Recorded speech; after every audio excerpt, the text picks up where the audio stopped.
Talk about the dark side of social media. Dark side. Oh gosh, I'm sure there's a really, really dark side that I don't know about. To me, the ultimate dark side would be getting caught up in it. You know, like I said, spending too much time designing your background on Twitter or Facebook, whatever. I'd say that's part of the dark side, is just getting caught up in it time-wise. Perhaps, I think it's very easy to mistake commenting, or it's very easy to mistake being involved in the filmmaking community, in the filmmaking discussion, with being a filmmaker. So because you go to things, because you talk about things, because you know certain people, you feel like you're a filmmaker, you're in the community, but you're not making films. Just because you're commenting on articles or films or whatever does not make you a filmmaker. So that's probably a major danger of social media and any other kind of filmmaking community type activity or event. And I would say another major danger is it could fuel your own sense of delusionment.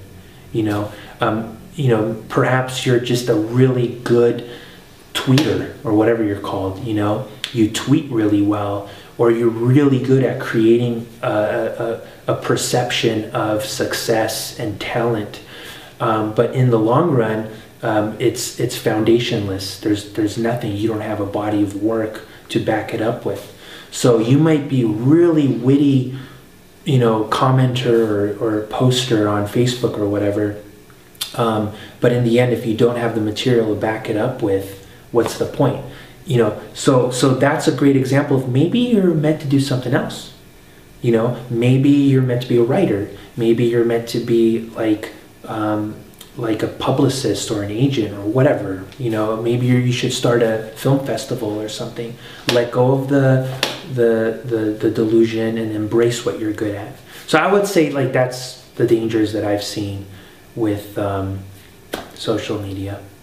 What if you let go of the filmmaker title, but you, through being around that artistic energy, then it rubs off on you, and then you feel the confidence or the inspiration, the ideas, whatever, to go out and make that film? Is that okay? Or yeah, I mean, absolutely. That's a positive thing. Yeah, I mean, if you, I think there's place for everyone to get involved, read posts like, or blogs like Film Courage, listen to your podcasts, and you know, of course, like Ted Hope's blog. And I mean, it could be very encouraging, inspiring, and helpful, informational.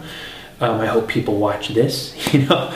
But if it's becoming a hindrance to making films, then that's where it's counterproductive and pointless, you know. And I just thought of another dark side, which is, again, this is the kind of stuff that people tend not to talk about, but there's a major temptation with social media and to seek to find encouragement through it. So Christopher J. Boghosian likes Christopher J. Boghosian and invites you to like Christopher J. Boghosian too. I'm sure you've gotten those emails. People creating their own Facebook page and inviting you to like their own page, or posting their video on Facebook and hoping for comments and likes and all this stuff. So my point is that there's an emotional, psychological danger, which is turning to social media for a sense, for your self-esteem, for encouragement, for a sense of self-worth, affirmation, when in reality, you're probably not going to get it. So that's a danger. You got to be really careful and honest with yourself. Why am I posting my video? Why am I commenting? Why am I doing all these things? Am I ultimately doing because I'm seeking encouragement? If you are, it's probably a bad idea. What do you think about social media addiction in 5 years? Addiction? Oh, it probably exists right now. Yeah, I've seen, I haven't really read, but I've definitely seen titles of people proposing that it exists, you know, professors and psychologists. Oh, yeah. Yeah, but that's like way beyond anything I've thought of or heard or read.